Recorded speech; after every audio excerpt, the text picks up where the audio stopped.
लोकसभा चुनाव के लिए पहले चरण की वोटिंग में अब 1.5 सप्ताह का ही वक्त बचा है। 19 अप्रैल को वोटिंग होनी है। ऐसे में राजनीतिक दलों ने अपनी पूरी ताकत झोंक दी है। आज राहुल गांधी मध्य प्रदेश पहुंचे, जहां उन्होंने एक के बाद एक रैली की। तो क्या कुछ कहा राहुल गांधी ने रैली में, देखिए ये रिपोर्ट। मध्य प्रदेश में 6 सीटों पर पहले चरण में वोटिंग होनी है। जिन सीटों पर वोटिंग होनी है उनमें सीधी, शहडोल, जबलपुर, मंडला, बालाघाट और छिंदवाड़ा की सीट शामिल है।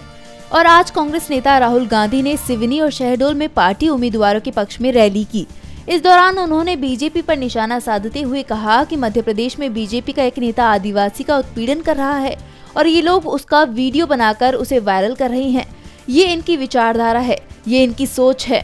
राहुल गांधी ने आगे कहा कि आदिवासियों को उनका अधिकार देने के लिए हम पैसा कानून लाए, जमीन अधिग्रहण और ट्राइबल बिल लाए। इंदिरा गांधी और कांग्रेस की सरकार ने आदिवासियों को उनकी जमीन वापस दी और उनका हक वापस दिया, लेकिन बीजेपी को जहां भी मौका मिलता है आपकी जमीन छीनकर अडानी जैसे अरबपतियों के हवाले कर देती है। वहीं जब आदिवासी युवा बीजेपी से रोजगार और शिक्षा पर सवाल करता है तो उनको पकड़कर जेल में डाल दिया जाता है।